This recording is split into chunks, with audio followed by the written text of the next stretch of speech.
Hey guys! Isang pasilip sa aking weekend. Hey guys! Kaninang umaga, nagkayakagan kaming mamalengke ng friend kong si April. As usual, kailangan nating i-check ang palengke kit, face mask, wallet, eco bag. Okay? And ayan na kami. At syempre, na-miss ko ang ganitong simpleng bonding. At ayan na nga, nasa Talipapa na kami. Ang dami-daming isda talaga dito. At alam nyo ba, meron din ditong trending na isda. Ang tampal.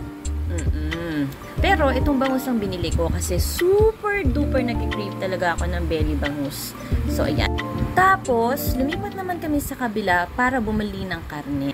Tapos bigas, then prutas, at gulay.